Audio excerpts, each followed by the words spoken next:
త్రినాథ వ్రత కథ. త్రినాథ వ్రతం ప్రాచీన కాలం నుండి హిందువులు జరుపుకునే వ్రతం. దీనిని ఆదివారం సాయంత్రం భక్తి శ్రద్ధలతో బ్రహ్మ, విష్ణువు, మహేశ్వరుడు అని పిలుచుకునే త్రినాథులు అనగా త్రిమూర్తులను కొలుస్తారు. త్రినాథ వ్రత కథ. భక్తులారా, మనసు నిర్మలంతో వినండి. ఈ త్రినాథుల చరిత్రము మాటిమాటికి వినటకు అమృతం వలె ఉంటుంది. శ్రీపురము అనే గ్రామంలో మధుసూదనుడు అను ఒక బ్రాహ్మణుడు ఉండేవాడు. అతను చాలా దరిద్రడగుటచే భిక్షమెత్తుకుని జీవించేవాడు. ఆ బ్రాహ్మణునకు ఒక కుమారుడు జన్మించెను. ఆ తల్లికి పాలు చాలనందున ఆ బాలుని శరీరము దినదినము కృషించుచున్నది. ఆ బాలుడు చిక్కిపోవుచున్నందున ఆ బ్రాహ్మణుని భార్య తన భర్తతో ఇట్లా పలికింది: అయ్యా, నేను చెప్పే మాట శ్రద్ధగా వినండి. మన పిల్లవానికి పాలు నిమిత్తము పాలునిచ్చే ఒక ఆవుని తీసుకొని రండి అని చెప్పగా, ఆ మాట విని భర్త ఏమని చెప్పుచున్నాడంటే, ఓసి, నీకు వెర్రి పట్టిందా? మనం చూడగా కడు బీదవారము. పాలు ఇచ్చే ఆవు ఎలాగ దొరుకుతుంది? ధనరత్నములు మన దగ్గర లేవు. నేను లోకంలో ఏ విధంగా ఘన్యత పొందుతాను? ఎవరికైనా ధన సంపదలు కలిగి ఉంటారో వారికే లోకమంతా మర్యాదలు చేస్తుంది. అట్టివారికే లోకమంతా భయపడతారు. మన వంటి బీదవారిని ఎవరు పట్టించుకుంటారు అని బ్రాహ్మణుడు చెప్పెను. భార్య మిక్కిల్లి దుఃఖించినదై, ఓ బ్రహ్మదేవుడా, నీవు మా వంటి బీదవారింట్లో ఈ బిడ్డని ఎందుకు పుట్టించావు? ఏమి తిని ఈ బిడ్డ బతుకుతాడు? ఈ శిశు హత్య నాకు చుట్టుకుంటుంది అని దుఃఖించుచుండగా పిల్లవాని ఘోష చూసి ఏమీ తోచక ఆ బ్రాహ్మణుడు చింతాక్రాంతుడై విచారించి తన ఇంటిలో ఉన్న కమండలం వగైరా చిల్లర సామాన్లు సంతలో అమ్మి ఆ వచ్చిన సొమ్ము 5 రూపాయలు జాగ్రత్తగా పట్టుకుని వెళ్లి భార్య చేతికి ఇవ్వగా, ఆమె ఆ సొమ్ము చూసి సంతోషించి పెనిమిటిని చూసి, అయ్యా, ఈ సొమ్మును తీసుకువెళ్లి పాలు ఇచ్చే ఆవుని కొని తీసుకుని రండని చెప్పింది. భార్య చెప్పిన మాటల ప్రకారం ఆ బ్రాహ్మణుడు ఆ డబ్బును పట్టుకొని గ్రామం గ్రామం తిరిగెను. అలా తిరుగుతూ ఒక భాగ్యవంతుడగు షావుకారు ఉండే గ్రామానికి వెళ్ళాడు. ధనధాన్యాలు పరిపూర్ణమై కుబోరినితో ఆ షావుకారు సరిసమానంగా ఉన్నాడు. అతని ఆవులన్నీయు పాలతో నిండి ఉన్నాయి. దైవఘటన మాత్రం మరో విధంగా ఉన్నది. తన ఆవులలో బోధ అనే ఆవు ఉండేది. అది చాలా దుష్టబుద్ధి కలిగినది. బయటకు మేతకు వెళ్తే పరుల వ్యవసాయంలో చొరబడి తినివేస్తుంది. ఒక దినమున షావుకారు చూస్తుండగానే పేదవాడి పొలంలోకి చొరబడి పండిన పంటను తినివేయుచుండెను. అది చూచి షావుకారు అతి కోపంతో ఏమనుకున్నాడంటే, ఇక దీని ముఖం చూడకూడదు, ఆవును ఇప్పుడే అమ్మివేస్తాను. ఇది 50 రూపాయలు అయినప్పటికీ నాకు మంజూరు లేదు, కాబట్టి ఇప్పుడు బేరం వచ్చినచో 5 రూపాయలకే ఇచ్చివేస్తాను అనేసరికి మధుసూదనుడు ఆ మాటలు విని షావుకారుతో ఇట్లనెను: షావుకారు, వినండి. 50 రూపాయల ఖరీదు గల ఆవు అయినప్పటికీ మీకు మంజూరు లేదు కావున ఆ 5 రూపాయలు నేనే ఇస్తాను. ఆవు దూడ రెండింటినీ నాకు ఇప్పించండి అని అనగానే ఆ షావుకారు ఇలా అన్నాడు: ఓ బ్రాహ్మణుడా, నీకు వెర్రి పట్టినదా అని షావుకారు అన్నాడు. అంతటా ఆ బ్రాహ్మణుడు, మీరు షావుకారులు అయి ఉన్నారు, మీ మాట మీరు నిలుపుకోండి, మాట తప్పితే మీరు అసత్యవంతులవుతారు అని అన్నాడు. ఆ బ్రాహ్మణుడు అన్న మాటలు షావుకారు విని తన మదిలో విచారించి, తెలియక అనివేశాను, ఈ బ్రాహ్మణుడు ఎక్కడ నుండి వింటున్నాడో, ఈ ఆవును అతనికి ఇవ్వకపోతే నాకు అసత్యము ప్రాప్తిస్తుంది కదా అని ఆ బ్రాహ్మణుని చూచి చేయి చాచాడు. వెంటనే సొమ్ము పుచ్చుకొని ఆవును దూడను బ్రాహ్మణునికి షావుకారు ఇచ్చివేశాడు. ఆ ఆవును చూడగానే బ్రాహ్మణ స్త్రీ చంద్రుని చూచిన కలువ వలె సంతోషపడింది. వెంటనే పాలు పితికి కుమారునికి పోసి ఆనందం పొందింది. ఇలా కొన్ని దినములు గడిచిన తర్వాత ఆవు ఎటుపోయిందో కనిపించకుండా పోయింది. పొద్దుపోయేడు వేలైనది. ఆవు రాకపోవడం చూచి బ్రాహ్మణుడు వెతకబోయినాడు. వీధుల్లోనూ సమీపంలో ఉన్న వ్యవసాయ భూముల్లో చూచాడు. ఆవు కనిపించలేదు. తెల్లవారగానే నిద్ర మేల్కొని ఆవును వెతుకటకై బయలుదేరి కొంత దూరం నడిచి వెళ్లి తోటలో ఒక చెట్టును చూచాడు. అది ఒక గొప్ప మర్రి చెట్టు. పైన 3 మనుషులు కూర్చొని ఉన్నారు. వారు వరుసగా బ్రహ్మ, విష్ణు, మహేశ్వరులు. వారే త్రిమూర్తులు. అటువంటి చెట్టు క్రింద బ్రాహ్మణుడు కూర్చొని ఆయాసము తీర్చుకొని లేచిపోవచుండగా త్రిమూర్తులు బ్రాహ్మణునితో, ఓ విప్రుడా, నీ మనసుకు ఎందుచేత దుఃఖం కలిగినది? నీవు ఎక్కడికి వెళ్ళుచున్నావు?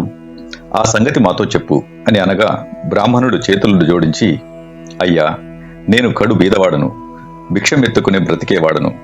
నాకు ఒక ఆవు ఉండేది, అది కనిపించట్లేదు. ఈ దినము శ్రీపురము సంత అగుచున్నది. ఆ సంతకు వెళ్ళి వెతుకుతాను. ఎవరైనా దొంగిలించి తీసుకుని పోయినట్లయితే ఆ సంతలోనే అమ్ముతారు గదా. త్రినాథ స్వాములారా, ఈ ఉద్దేశంతో నేను వెతుక్కుంటూ వెళుచున్నాను అని తన సంగతి చెప్పాడు.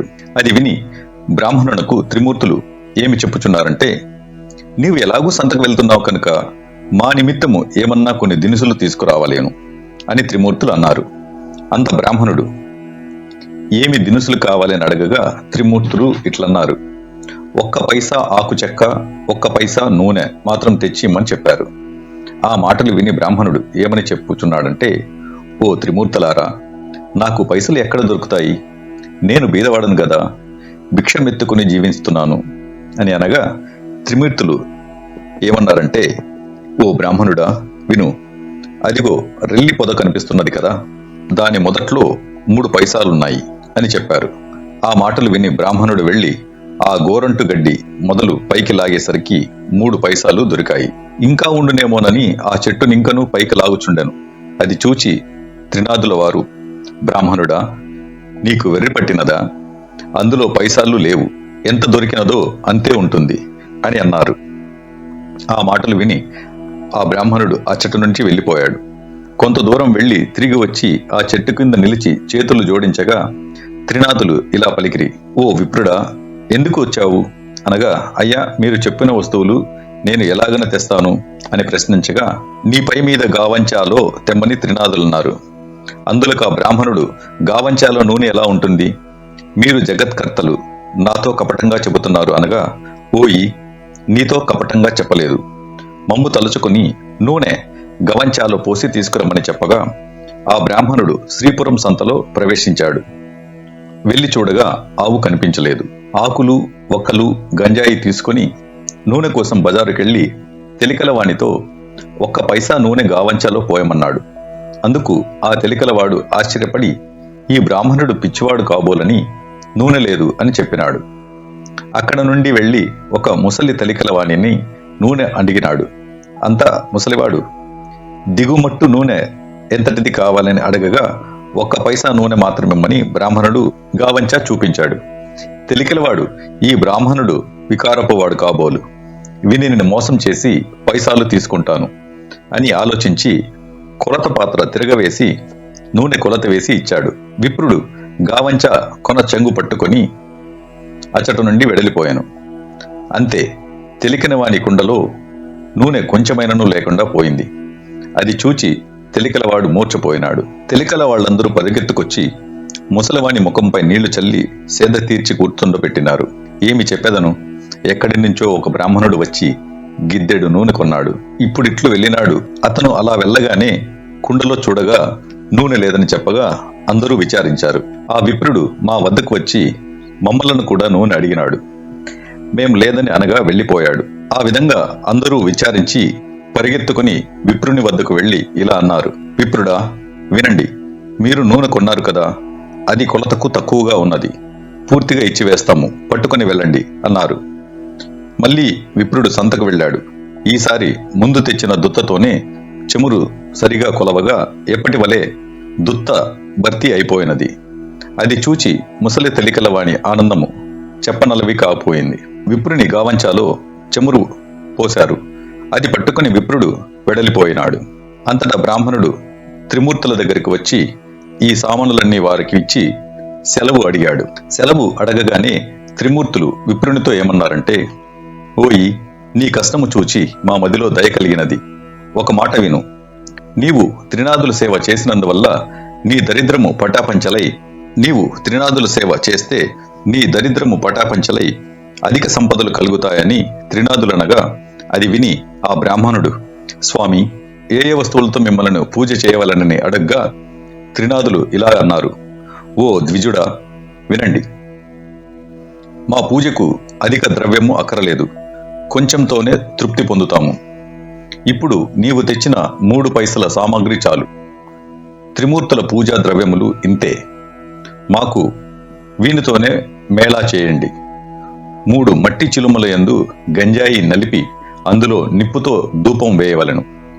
దీప ప్రమిదలు 3 వేసి అందులో చమురు వేసి వత్తులు వేసి ఆకు చెక్కలు జాగ్రత్తగా చేసి ఉంచి రాత్రి తొలిజాములో నీ ఇంటిలోనికి నీ స్నేహితులను పిలిచి పూజా ద్రవ్యములు ఇచ్చి అచ్చట ఉంచి సకల పదార్థములను స్వాములకు సమర్పించవలెను. అలా చేసిన సకల పాపములు నివారించును. అది విని ద్విజుడు పూజ చేయుటకు ఉపక్రమించెను. చెట్టు మొదట్లోనే పూజ ఆరంభించి గంజాయి ముందు తయారుపరిచాడు. అప్పుడు త్రిమూర్తులు నీ గావంచా చెంగు చీరి వత్తులు చేయమనగా ద్విజుడు చెప్పుచున్నాడు: నేను బీద బ్రాహ్మణుడను, భిక్షమెత్తుకుని దినమును గడుపుకుని కుటుంబ పోషణ చేసుకొనుచున్నాను. అన్న వస్త్రములకు బహు కష్టపడుతున్నాను. దీపం ముట్టించుటకు అగ్గి లేదు. నా గావంచ వత్తులకు ప్రాప్తమైనది. నా ఆవు దొంగల పాయలైనది. నా కుటుంబము ఉపవాసముతో ఎదురు చూస్తుంటారు. ఏ బుద్ధితో పూజ చేస్తాను అని యావగించుకుని ద్విజుడు కూర్చున్నాడు. అది చూసి త్రిమూర్తులు: ఓ ద్విజుడా, మదిలో చింతపడకు. నీ ఆవు పెయ్య దొరుకుతాయి.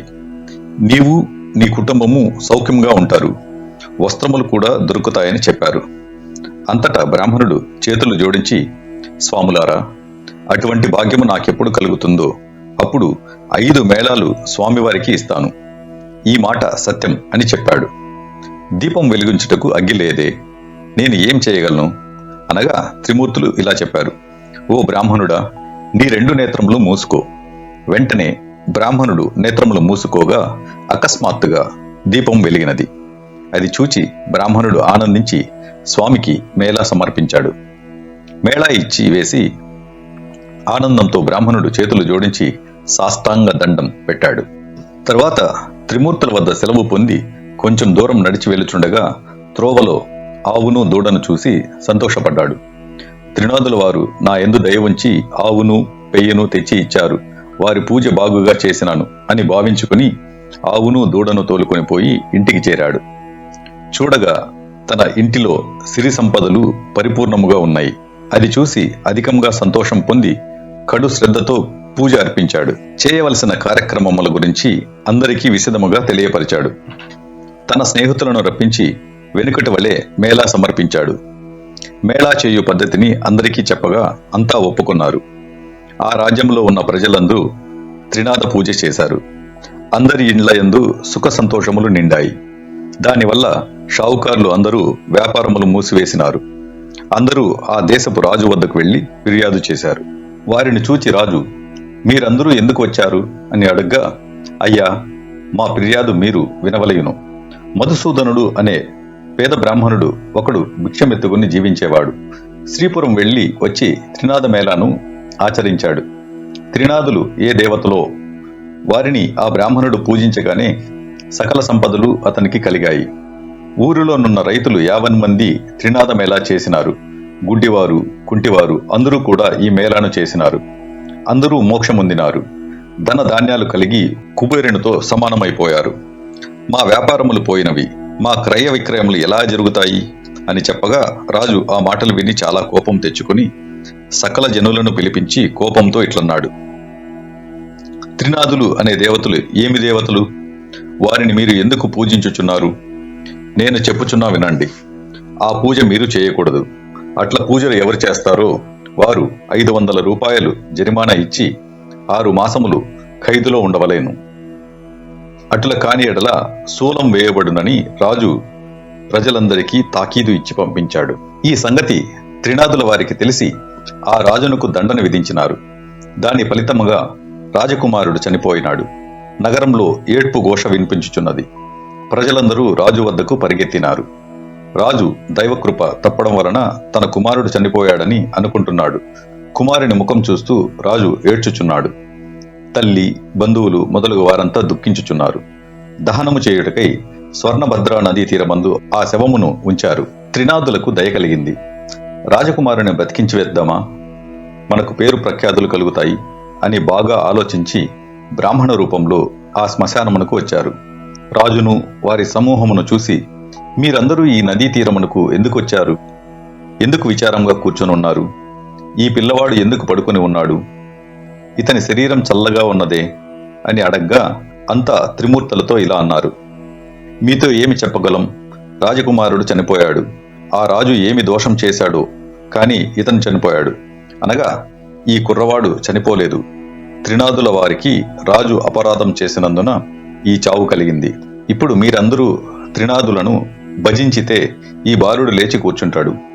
మా మేళా చేయుటకు రాజు ఒప్పుకున్నట్లయితే ఈ రాజకుమారుడు బ్రతకగలడని చెప్పి త్రినాదమూర్తులు అదృశ్యులైనారు. అందరూ వారి మాటలను విని త్రినాద స్వాముల పేరు ఆ రాజతనయుని చెవిలో చెప్పినారు. 7 మేళాలు చేయుటకు ఒప్పుకున్నారు. అలా ఒప్పుకోగానే రాజకుమారుడు లేచి కూర్చున్నాడు. అది చూచి అందరూ సంతోషం పొందారు. అప్పుడు త్రిమూర్తుల పేరు మాటిమాటికి స్మరించారు. అందరి నోటి నుండి వెలువడిన పలుకులు సముద్ర గర్జన వలె వినిపించినవి. అదే సమయంన ఒక వర్తకుడు ఆ ఊరి మీదుగా తన ఓడలలో విదేశములకు సరుకులను తీసుకుని వెళుచున్నాడు. ఆ ఓడను నడిపించుకుని స్వర్ణభద్ర నదీ తీరమునకు ప్రవేశించాడు. ఘోష చేసిన స్థలము దగ్గరకు వెళ్ళాడు. వారిని చూసి, జనులారా, త్రినాదుల పేర్లు ఏమి పేర్లు? మీరెలా స్మరించుచున్నారు?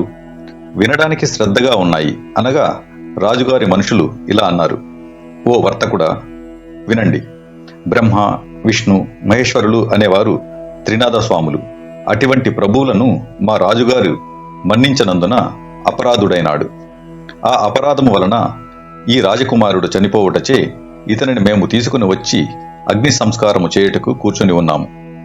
ఇది చూచి ప్రభువులకు దయ కలిగినది. వచ్చి వీనిని బ్రతికించారు. అందుకు 7 మేళాలు చేయుటకు ఒప్పుకున్నాము. వెంటనే రాజకుమారుడు బ్రతికి కూర్చున్నాడు. ఈ విధంగా వారు చెప్పగా విని షావుకారు మదిలో సంతోషించి, అటువంటి ప్రభువులెక్కడుందరో, చనిపోయిన రాజకుమారుడు బ్రతికి కూర్చున్నాడు. నా ఓడలు ఒడ్డున ఆనుకుని ఉన్నవి. నేను ఈ ఓడపై వెళ్ళి వస్తాను. నా ఇంటికి సుఖంగా చేరుకున్నట్లయితే, నాకు వ్యాపారంలో నష్టం రాకపోయినట్లయినా ప్రభువుల వారికి 5 మేళాలు చేస్తాను. ఇలా మనసులో సంకల్పించుకొని ఓడపై కూర్చొని నడిపించుకుని వెళ్ళిపోయినాడు. పై దేశము వెళ్లి అచ్చట గొప్ప లాభములు పొంది తిరిగి వచ్చి ఓడ నడిబొడ్డను లంగరు వేయించి ఇంటికి వెళ్ళాడు. తన నౌకర్లందరూ ఓడలోని ధనము మోయుటకు పోయినారు. ధనమును ఇంటిలో వేసుకుని షావుకారు సంతోషంగా ఉన్నాడు. ధనం చూసి ప్రభువుల వారి మేళాలు మరిచిపోయాడు. అందుకు ప్రభువులకు కోపం కలిగి దండన వేశారు. ఓడ నీటిలో మునిగిపోయినది. నౌకర్లు, ఓడలో ఉన్న వారందరూ నీటిలో మునిగిపోయారు. అది తెలిసిన అతను కూడా భూమిపై పడి గోల పెట్టాడు. మరి కొద్దిసేపటికి తెలివి తెచ్చుకొని ఏడ్చుచుండగా ఆకాశములో నుండి త్రినాదులు, నీవు మాకు మేళాలు ఇచ్చినావు కాదు, అందుచేతనే ఓడ మునిగినది. నీవు 5 మేళాలు సమర్పించినట్లయితే నీ ఓడ నీకు ప్రాప్తిస్తుంది అని సెలవిచ్చారు. అది విని షావుకారు మదిలో దుఃఖించి, ముందు నేను సంకల్పం చేసి ఉంటిని, ప్రభువుల మహిమను మరిచితిని, ఇప్పుడే త్రినాదుల వారికి మేళా ఇస్తాను అని మదిలో నిశ్చయించుకొని మేళాకు కావలసిన సామాగ్రి తెప్పించుకొని స్నేహితులను రప్పించి ప్రభువుల వారికి మేళా సమర్పించి ప్రార్థించాడు. అంతటా నీటిలో మునిగిపోయిన ఓడ పైకెళ్ళి తేలినది.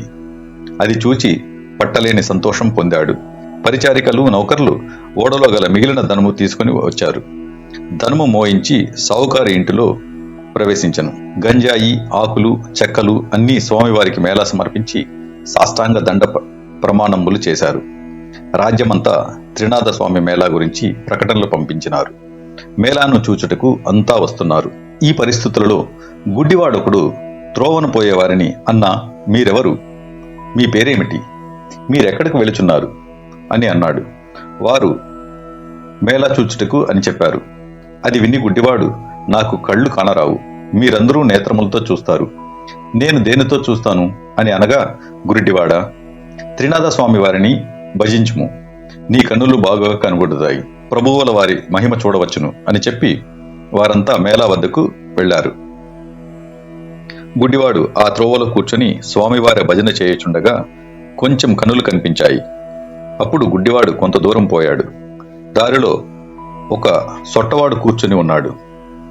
వానిని చూసి, నీవు గుడ్డివాడువు, ఇంత కష్టంతో ఎక్కడికి వెళుచున్నావు అని అడగ్గా, గుడ్డివాడు ఇలా అన్నాడు, అన్నా, నేను మేళాను చూచుటకు వెళుచున్నాను అని చెప్పాడు.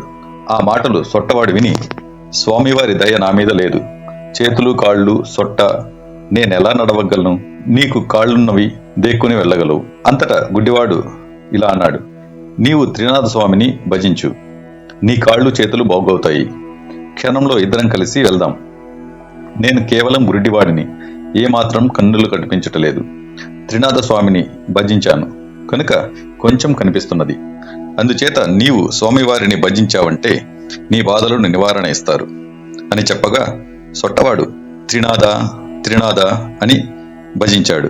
గుడ్డి అన్న, నీకు కాళ్ళున్నాయి, నడవగలవు. నేను ఎలా నడవగలను? నన్ను నీ భుజం మీద కూర్చోపెట్టుకుని నెమ్మదిగా నడిచి వెళ్ళు, నేను నీకు త్రోవ చూపుతుంటాను అని చెప్పి నిశ్చితంగా ఇద్దరం మేళాకు చేరుకుందాం అని ఆ సొట్టవాడు చెప్పాడు. అతని మాటలు విని గుడ్డివాడు సొట్టవానిని భుజంపైన కూర్చోపెట్టుకుని మెల్లగా నడిచిపోతున్నారు. నేస్తం, నా నేత్రాలు నిర్మలంగా కనిపిస్తున్నాయి అని అనగా, సొట్టవాడు, అయ్యా, నేనిప్పుడు నడవగలను అని చెప్పాడు. ఈ విధంగా గుడ్డివాడు సొట్టవాడు కలిసి త్రినాథ స్వామి మేళా దగ్గరకు ప్రవేశించారు. ఆ మేళా జరుగు స్థలముకు నిత్యం ఒక వైష్ణవుడు వస్తూ ఉండేవాడు. అతను త్రినాథ మేళా చెల్లకుండా ఇంటికి ఎప్పుడూ వెళ్ళిపోతూ ఉంటాడు. అతనిని ఆ పొద్దు మన స్థానమందు కూర్చోబెట్టవద్దు అని అనుకుని మేళా చేయువారంతా వైష్ణవుడు రాగానే చూసి, మేళా చెల్లించకుండా నీవు వెళ్చున్నావు కాబట్టి నిన్ను మేళా వద్దకు రాకుండా ఆపు చేయడమైనది అని చెప్పగా, ఆ వైష్ణవుడు ఏమన్నాడంటే, నాయనలారా, అపరాధం క్షమించండి, ఇక నుండి మేళా కాకుండా వెళ్ళను. నేను నికరంగా చెప్తున్నాను, నా గురువు ఇక్కడికి వచ్చినా సరే విడిచి వెళ్ళను. దైవ యోగమున ఈ క్షణమే గురువు వచ్చి వైష్ణవుని ఇంటిలోనికి వెళ్ళినాడు. నా శిష్యుడు ఎక్కడికి వెళ్ళినాడు? ఈ దినము అగుపించలేదే అని వైష్ణవుడి గురించి అతని తల్లిని అడిగాడు. అప్పుడు అతనితో ఇలాగ చెప్పినది, నా కుమారుడు మేళా వద్దకు వెళ్ళినాడు.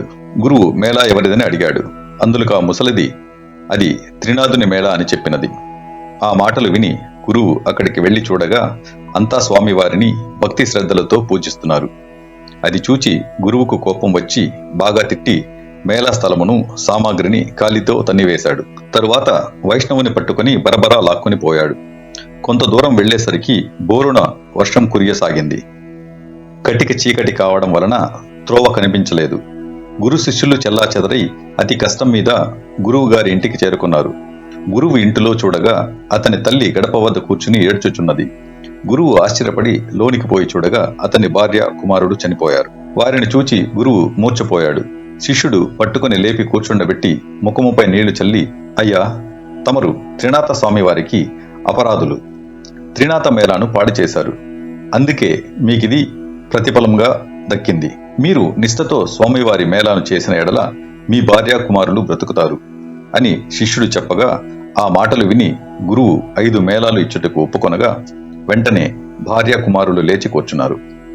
త్రినాథ మేళ పాడు చేసినందుకు తగిన శిక్ష దొరికింది. నేను మూర్ఖుడను, అధముడను, ప్రభువుల వారి మహిమ తెలుసుకునలేకపోతిని అని ప్రభువుల వారిని క్షమాపణ వేడి మేళాకు కావలసిన పదార్థములు యావత్తూ తెప్పించి అందరితో కలిసి మేళా సమర్పించాడు. నూనె కాండము చెల్లినది, ప్రభువుల వారి పూజ కావచ్చినది. ఆకులు చెక్కలు గంజాయిని అందరూ పంచుకొని సేవించి సుఖమం అనుభవించారు. ఈ చరిత్ర ఎవరు వింటారో వారికి కుష్టు వ్యాధి, గుడ్డితనము పోయి తరిస్తారు. పుత్రులు లేని స్త్రీ నిర్మలంగా వింటే పుత్రులు పుడతారు. ఎవరైనా కొంటెగా హాస్యము చెప్పిన ఎడల నడ్డితనము, గుడ్డితనము కలుగుతుంది. 3 త్రిమూర్తులను 3 స్థలముల నుంచి ముందు విష్ణువును పూజించవలను. చందనము పువ్వులను తెచ్చి త్రిమూర్తులను వేరువేరుగా పూజించవలను. నైవేద్యము సమర్పించి గంజాయిలో అగ్నిని వేయవలెను. తాంబూలము 3 భాగములుగా చేసి ఉంచవలెను. త్రిమూర్తుల వారి ఎడమ భాగమున వినాయకుడిని ఉంచవలెను. 3 దీపములు వెలిగించి, ఓ త్రినాథ స్వాములారా దయచేయండి అని పిలవవలెను. అంతా సమర్పించి త్రినాథ స్వాముల వారి పాదములపై పడవలెను. అందరూ నిర్మలమైన మనస్సుతో కూర్చుని కథ వినవలెను. ప్రసాదం అందరూ పంచుకుని సేవించవలెను. ఈ విధంగా త్రినాథులను పూజించి తరించండి అని ఈ కథను సీతాదాసు చెప్పి ఉన్నారు.